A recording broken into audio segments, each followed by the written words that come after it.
All right. Good afternoon, everyone. I hope you've enjoyed the day so far. We had a jam packed agenda. We had panel discussions, networking that's still going on. We had virtual booths. We had a lot of things happening, and we have another fantastic panel today. So, joining me right now is David LePage, managing founder of Bisocial Canada. David has a Bisocial Canada, sorry, is a network that advocates for and promotes leveraging existing procurement to create community value. Bisocial Canada provides direct support to governments and corporations on social procurement, policy, practice, and measurement, and offers a third-party social enterprise certification program. So, welcome, David. Thank you for being here with me today. Oh, it's great to join you, Narissa. I look forward to our conversation. I got to watch some of the early panels. That was really engaging. Congratulations. I'm glad you enjoyed them, and I know this one will be just as engaging. So, what I would like to start off with is asking you, what is social procurement, and what does it mean to be a social value supplier for everyone, for the audience members who are sitting today and wondering what does it mean? I think the simplest way to think about social procurement is to recognize that every time we buy something, whether individuals or companies or governments, and when we think about governments, like I think earlier this morning talking to the federal government, they spend $22 billion a year buying stuff, right? Mhm. So every time somebody spends money, there's a ripple effect or there's a multiplier effect. So there's a social impact, there's an economic impact, a cultural impact, and an environmental impact. And when we think about social procurement, it's that intentional purpose to Mhm. buy from a business, a supplier who's going to provide you a competitive price, quality, value, but also a social value. So when we think about what can that be, that often is about how can a business promote what it's trying to do in community by using a social enterprise or a diverse owned or black owned business. So they're diversifying their social, they're doing their buying, but they're actually creating more value than just lowest price. Because most Mhm. people traditionally in procurement, it's like, I just need what I want, I'm going to go get the lowest price. And it's just a transaction, it's just an economic transaction. But if we think about instead of just an economic transaction, how do we use it to actually build community, right? We start to look at intentionally creating the ripples we want. So, are more organizations, including the government, looking more towards social value suppliers as opposed to just the cheapest? Oh, I think the trend we're seeing over the last few years is pretty amazing. The federal government now has a policy that says no longer will we look at lowest price only, we will look at best value.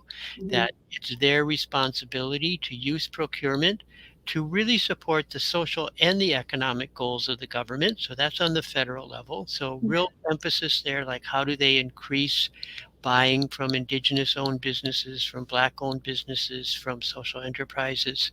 So really the federal government now is posed to really start to implement on the municipality government side, this is where we're seeing a lot of leadership. We're seeing leadership from like just yesterday, the Executive Council of Winnipeg, 100% vote to start implementing social procurement across everything they buy.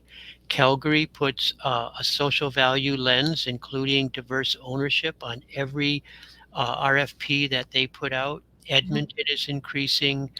Vancouver does a social lens. Victoria. So we're really Toronto has very much been a leader in this realm as well.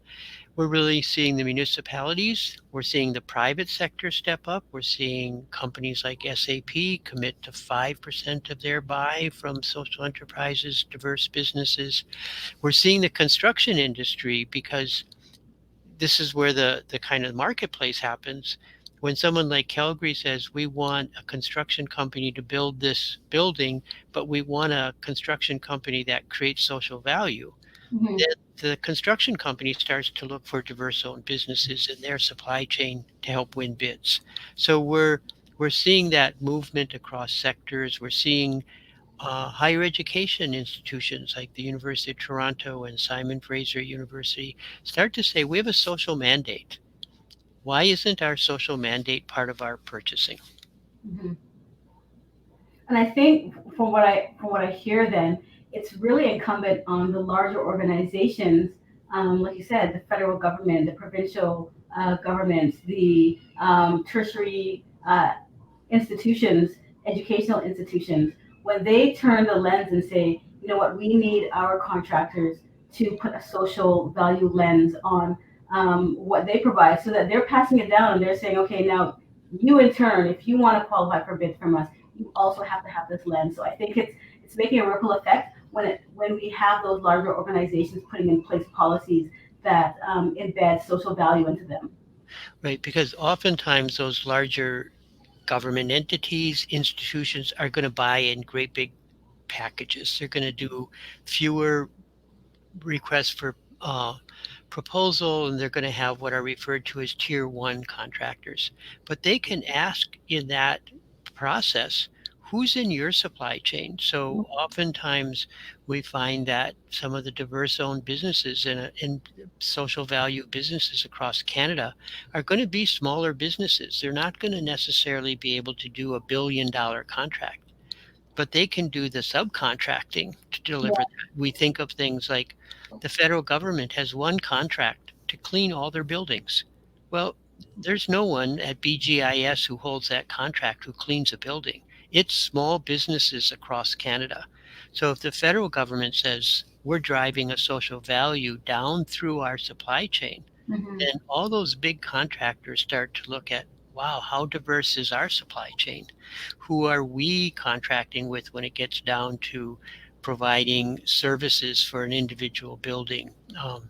Or you even start to look at things like people say, what about tech companies? Well, tech companies use couriers.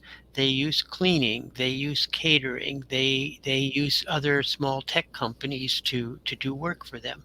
So you start to think it's not just big contracts, because every big contract has many, many subcontractors to make it work.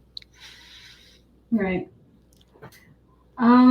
Okay, well, I want to delve a little bit deeper then, and I want to talk about how can a business leverage these kinds of opportunities, and how can they position themselves to land contract bids through social procurement? How can Black-owned businesses specifically, leverage that type of opportunity? Yeah, I think it's really, really, there's two sides to it. One, we see the power of community driving this policy change. So when we think of like how did Calgary change their policy? Why did Winnipeg change their policy? It came from the small businesses in the community getting together and saying, wait a minute, we're important, but we're not getting any business. So they Hmm. went political and said to the politicians, include a social value in your buying, because if you are trying to be and drive diversity and an inclusive economy, you do it through your buying. So it starts with some political activity on one side to drive the policy change. And then on the other side, it actually becomes the responsibility and the capacity of the Black owned businesses to be able to tell their story. Because I think there's the ownership is one piece, and that's going to, be of value. The owning 51% or more is one of the common evaluators. But then it gets down to other pieces like, are they paying a living wage? Who are they hiring? What is their social procurement practice? So the more that any Black owned business can not only have the ownership piece, but enhance their story. So when they start to have stories of how they've delivered on a contract, and how when they delivered on a contract, they created social value. Maybe they said, look at, we brought in, you know, 3 new workers on this project, and all of them came from the Black community. So Hmm. they themselves are demonstrating their commitment to that social value outcome, not just in their ownership, but across the practice of their business. And I think that's where we're really seeing the change, because they also then are buying from Black businesses. So it's more of a network and a system I heard someone this morning talk about it more as a process rather than an event. Hmm. Yeah, and I think one of the messages I really want to get across to our businesses is that it's beyond just saying and putting your hand up and saying, oh, we're a black-owned business. It's like you said, what social policies have we embedded in the foundation of our operations to also move that dial? And it's incumbent upon us as a community to do that. And I know that we've worked with you, and you have helped us with our incubator, and where we have a cohort of business owners running through a program, and they took your storytelling program. You know how to embed social value in their business, but how to tell that story, you know, to purchasers, how to display themselves, how to have that awareness and brand strategy to display that. So all those pieces go into it, and I think um, as an organization, that's what we're trying to do is trying to put those pieces together for Black businesses so that they have all of the pieces of the puzzle to put together a strong presence. Yeah, and it becomes so important to be able to share that story because the purchaser is going to look at it and say, well, I need to get the product. It needs to be a competitive price. But then I get to the next point and I'm making a decision. I must say I have 3 or 4 different businesses that can give me a competitive price and can deliver the product or service. Mhm. And then I'm going to look at the social value. And that's where that more holistic presentation is like, okay, it's black owned. That's great. Step one. Maybe then it's like 60 or 70% of our staff is black. Or maybe it's how many, what's our gender lens. So it becomes a bit intersectoral Yeah, across that story, right? So it's not just the ownership a, that's an important value, but boy, we start to see where now the social value purchasers are asking about what the business does. So mhm, diversity ownership is one, but are they paying a living wage? Who do they hire? Do they have a training program that brings in, equity deserving, youth into their training program? So what are they doing in terms of like construction and like apprenticeships, right? Apprenticeships, how are they reaching out to make sure that there's diversity and inclusion in their apprenticeship program? Because I think we're trying to use social procurement not just as a tool to change the short term, we're trying to change the marketplace. yeah, So, and I think that's where all of us working together to say, okay, if we can get more diversity into the marketplace, if we can ingrain social values across purchasers, and then we can build then that's going to drive the supply chain, right? It's really going to help build because, the black businesses starting out are going to need people buying from them. So that lends the purchasers, the demand side to me becomes so important when businesses or government says we want to support building community, we want to support black businesses. It's not just, debt, and it's not just skills training or capacity building, but it's the contracts. It's, hmm, we had a meeting the other day with a federal minister, and one of the businesses there said, I don't want a grant, I want more contracts yeah, because that's the sustainability. hmm, So I think as we grow this, we really have to, make sure we have the capacity building, have access to capital. But if we don't have markets, then we're not going to be sustainable in the long run. exactly. I think I want to repeat that. If we don't have access to markets, we're not going to be sustainable in the long run. I want people to hear that. That's what we're pushing because we can't just have temporary fixes that are just going to keep us afloat. We have to have sustainable strategies that are going to keep us live and thriving in the long run. Yeah, and I think that's always one of the fears when we see things like, how much money and COVID was put toward, all of a sudden we recognize the damage that's been done for the last 200 years because of systemic racism and slavery and colonization, and all of a sudden the government says, "Oh, we better support all these diverse businesses," and they put money into the, which is really important, into the capacity and the lending.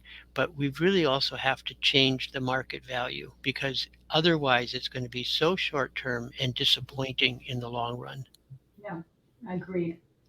Um, okay, so if we pivot now, so we know what it is, what social value is, what social, being a social value supplier is, and how we can use opportunities to increase our market access. Can you tell us a little bit about Bisocial Canada's mandate and how your organization can help support some of these strategies that we discussed? Yeah, my froze. Can you still hear me? I can. Okay. So Bisocial Canada actually grew out of an effort from about 20 years ago when we were working in the downtown east. Oh, I think you froze, David.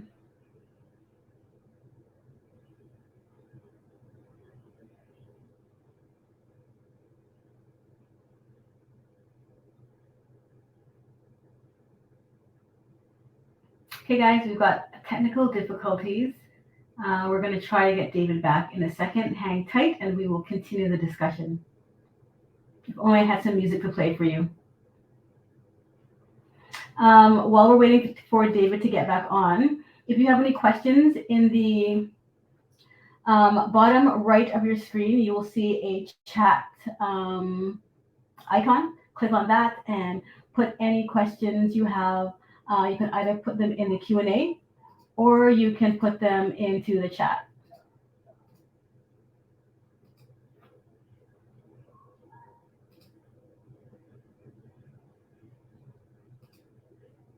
And once we are finished our discussion, we will get to those questions.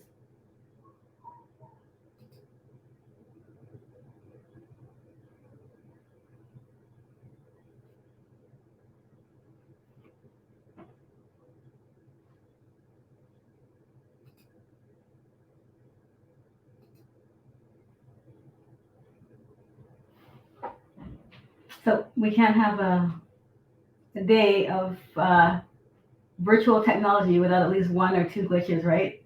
It's the name of the game. But as we wait for David, I hope that everyone has had an opportunity to check out the other panels that we had earlier in the day. I hope you had an opportunity to check out our networking lounge. We're going to continue to have that after this panel for another, I believe it's 45 minutes. Please go ahead and take advantage of the opportunity to meet other business owners, to meet other purchasers. I know that the Van City reps were in the rooms, both in their booths as well as in the networking lounge. I know CIBC rep was in the networking lounge. Our BBABC colleagues were in the networking lounge, so feel free to head over there and ask questions. There's a B2B room if you want to look for other businesses to do work with. There's a B2G room if you have questions about government procurement, and there is a BBABC microloan room if you have questions about our $10,000 microloan program. And we have David back. Welcome back, David. Oh, we don't. Okay. Okay. I'm just going to turn off my video Oh, and see if that helps. okay, no problem. We So, have David back, so we'll let him continue.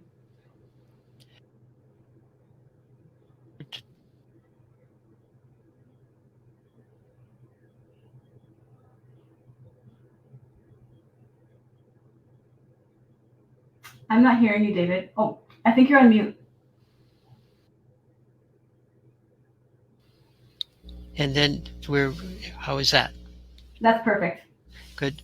And so where we started was trying to build opportunities for small businesses and social enterprises in the downtown east side. And we were doing training and we were looking for up, and we realized we were only on one side of the market. How should we do the demand side? So we really started to look at, and we had support from some tech companies, and we said, boy, they're not going to hire from small businesses or, from hire people with barriers, but the companies that they buy from are going to offer the opportunity. So we started to realize we really had to look at the demand side. So Buy Social Canada is really looking at how do we start and continue to advocate for the fact that government buying, corporate buying starts to not just do nice things on the side. Like it's not about charity, it's not about corporate social responsibility. Those are good things. But what we really need to is ingrain these goals of diversity, inclusion, and a social value marketplace into procurement because I really believe that if we can create a social value marketplace, if we can get more businesses and government to include that social value every time they purchase, we will start to see the opportunities grow. Because I think it's on the demand side in the market. And then on the other side, as you mentioned, making sure that our businesses, the Black owned businesses, have the capacity to respond to those opportunities, right? So it's a capacity building on the one side, but without the demand, we're not going to be successful. I agree. And actually, I'm just going to, there's a question in the chat that speaks directly to what you're just talking about. It's what can, how can larger institutions, what can they do to move the dial? And the question is from David Kim, and he would love to hear your thoughts on how can financial institutions like the BDC, what can they do to help move the needle on social procurement? So I think there's a couple things that one is really looking at different types of investment than just the market based rates. Is there a potential of creating more patient or capital investment that can be revenue based? So oftentimes a small business can afford a revenue based return on a loan, but can't necessarily do the straight up kind of equity isn't always great for a small business with a family owned business or small owned business. uh, a traditional loan with payments starting right away for a small business isn't always successful. So I think with BDC's market power, to start to look at things like, are there alternative investment models like with patient capital? Are there revenue return investments? And the other thing is BDC has relationships with many companies because of your financial relationships. How can you leverage those relationships to help them understand social procurement? So, as an example, we know BDC is a B Corp. So then we start to say, what is does BDC have a social value procurement? So as you're buying, you become an example. And then we start to say, well, BDC has long term and great relationships with many large companies that you've worked with over the years. Can BDC help influence some of their relationships to recognize that their power of those relationships are actually going to enhance the opportunities for Black owned businesses because they're going and they're promoting that supply chain inclusion? So I think that becomes really for the larger institutions to look at their own procurement, but to look at the relationships and their power to convene and to influence their customers on how they're doing it. At some point, it would be amazing to see financial institutions not just looking at a business from can it return the loan, but asking that business, what's in your supply chain? What's your diversity sustainability? Because we know sustainability is becoming important for their livelihood. So how are they helping to build this healthier communities? Because without that, it's sort of like what the shared value proposition is like, if we don't have healthy communities, there's not going to be any successful businesses. Thank you for that answer, David.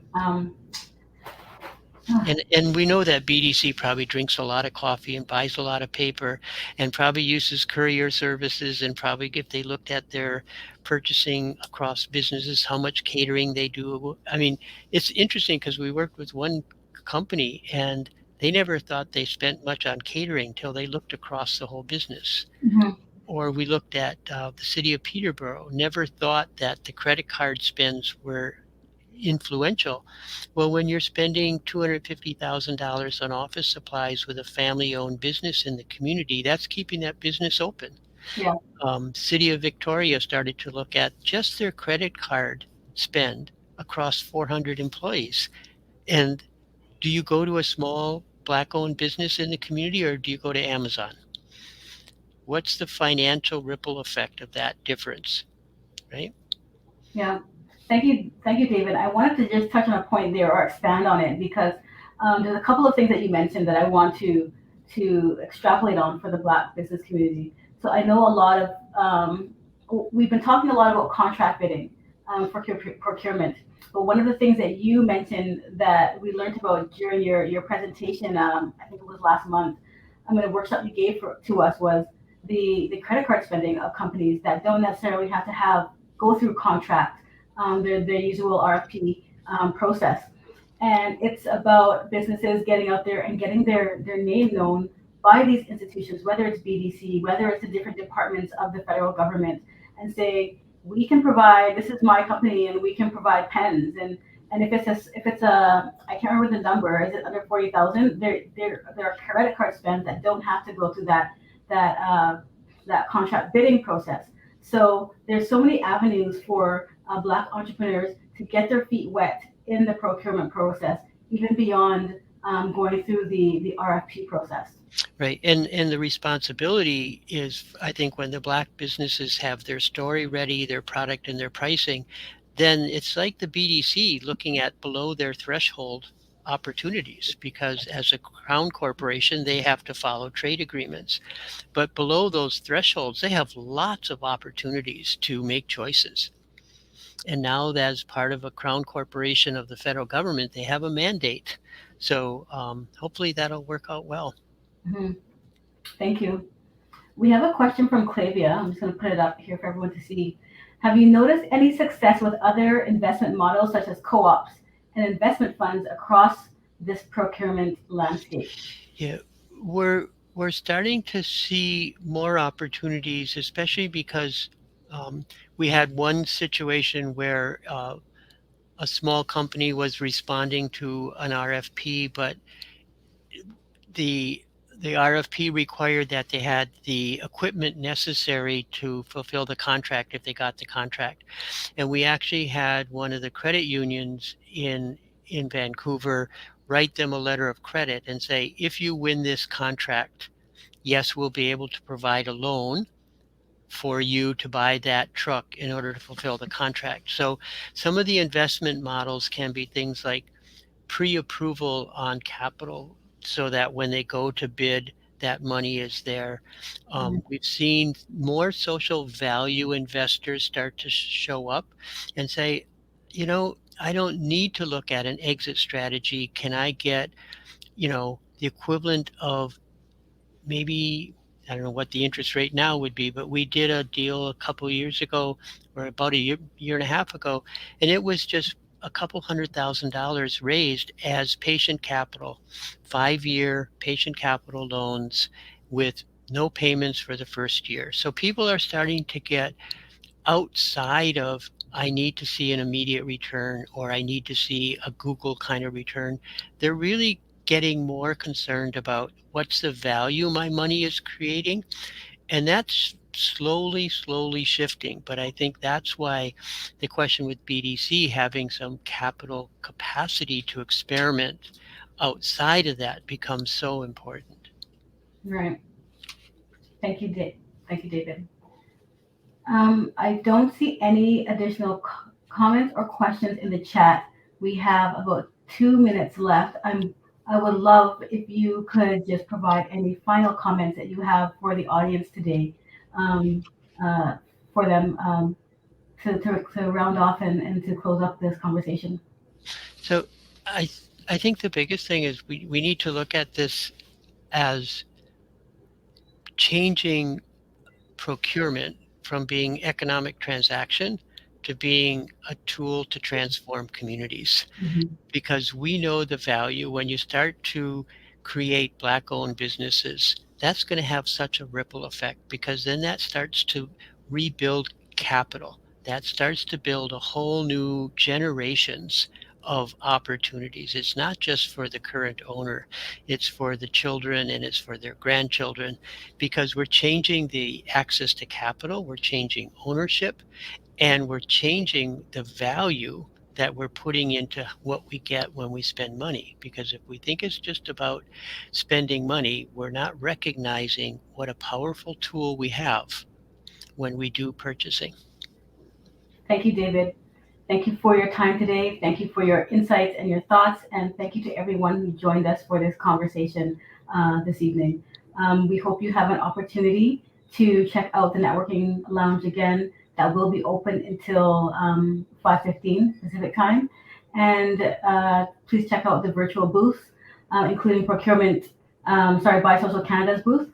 There is a poll in there that I would love for you guys to go in and check out that poll and answer the poll. And it's about how you're doing with in terms of social value and structure in your business. So if you can head over to the Buy Social Canada virtual booth and answer that poll, that would be much appreciated. Thank you again, David, for taking the time out today to chat with me and to share your insight and information with the audience. And thank you to everyone who joined the session. Enjoy the rest of your Thank evening. you so much, Marissa. Bye-bye. Bye.